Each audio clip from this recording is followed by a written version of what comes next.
यह कहानी उस समय की है जब कैलाश पर्वत पर दिव्य शांति का साम्राज्य था। शिव जी ध्यान में लीन रहते और पार्वती माता साधना करती। पर एक रात पार्वती जी ने एक स्वप्न देखा, एक प्राचीन द्वार जो आकाश में झूलता हुआ दिखा, और उस द्वार के भीतर एक ऐसा प्रकाश था जो उन्हें पुकार रहा था। पार्वती जी ने वह स्वप्न शिव जी को बताया। शिव जी गंभीर हो गए और बोले, यह कोई सामान्य स्वप्न नहीं, यह त्रिनेत्र द्वार है, एक ऐसा रहस्य जो केवल एक बार हजार युगों में खुलता है। वहां जाने वाला या तो संपूर्ण ब्रह्मांड का ज्ञान पा लेता है या फिर अस्तित्व से मिट जाता है। पार्वती जी ने जाने की इच्छा जताई, लेकिन शिवजी ने मना कर दिया। अभी समय नहीं है, उन्होंने कहा। उस रात जब सभी देवता निद्रा में थे, पार्वती जी को फिर वही द्वार दिखाई दिया, अब और अधिक स्पष्ट। और अब उसमें से एक बालक की आवाज आ रही थी, मां मुझे बचाओ, मैं अंधकार में हूं। पार्वती चौंक उठी, उनका मातृत्व जाग गया।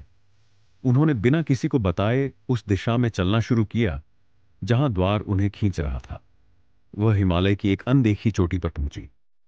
वहां उन्हें एक अदृश्य द्वार दिखा, केवल वही देख सकती थी। जैसे ही उन्होंने उसका स्पर्श किया, वे एक नई दुनिया में पहुंच गईं। तिरोहित लोक। वहां समय नहीं चलता, न कोई जीवन न मरण। वहां उन्हें वही बालक मिला, लेकिन वह कोई साधारण बालक नहीं था। बालक ने कहा, मैं कालाग्नि हूं, शिवजी के सबसे प्राचीन पुत्र, जिसे समय के आरंभ में छुपा दिया गया था, क्योंकि मेरा तेज संपूर्ण ब्रह्मांड को जला सकता था। पर अब अंधकार बढ़ रहा है और केवल मां के प्रेम से ही मुझे मुक्त किया जा सकता है। पार्वती चकित थी।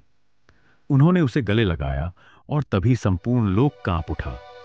उसी क्षण शिवजी प्रकट हुए, तांडव मुद्रा में। उनकी तीसरी आंख जल उठी। उन्होंने क्रोध से कहा, मैंने तुझे इस लोक से छुपाया था कालाग्नि।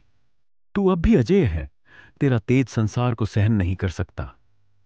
पर पार्वती जी बोली, अगर ये मेरा पुत्र है तो मैं ही उसे संतुलन में ला सकती हूं। एक ओर था शिव जी का तांडव, दूसरी ओर पार्वती का मातृत्व प्रेम।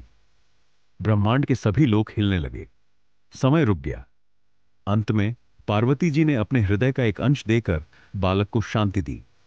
उसका तेज कम हुआ और वह सामान्य रूप में आ गया। शिव जी ने शांत होकर कहा, अब समय आ गया है कि संसार इस रहस्य को जाने। कालाग्नि अब ज्ञानाग्नि बनेगा। एक नया युग लाएगा जहां हर आत्मा को सत्य और शिव से साक्षात्कार होगा। लेकिन शिवजी ने चेतावनी दी, यह द्वार फिर कभी ना खुलेगा। जो इसे खोजेगा वो खो जाएगा। उस दिन के बाद से त्रिनेत्र द्वार अदृश्य हो गया। पार्वती और शिवजी उस रहस्य को अपने साथ लेकर कैलाश लौट गए। पर कुछ योगियों का मानना है कि वह द्वार आज भी खुले आकाश में झूलता है, लेकिन केवल उन्हें दिखता है जो प्रेम, त्याग और भक्ति में पूर्ण हो।